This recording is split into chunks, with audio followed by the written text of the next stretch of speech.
If you've ever looked at your MacBook and felt like all the app icons look the same or a bit too plain, you're not alone.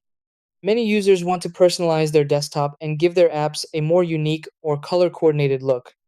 While macOS doesn't offer a direct change color button for app icons, it does give you the flexibility to customize them using a simple workaround. This means you can replace the default icon with any color style or design you prefer, making your setup feel more personal and easier to organize visually. It might sound technical at first, but once you go through the process once, it becomes very quick and easy to repeat for any app you want. Try these. Step 1. Find or create the custom icon image you want to use. Step 2. Open the image in Preview and press Command plus A, then Command plus C to copy it. Step 3. Go to Applications and locate the app you want to customize. Step 4. Right-click the app and select Get Info. Step 5. Click the small app icon thumbnail at the top of the info window.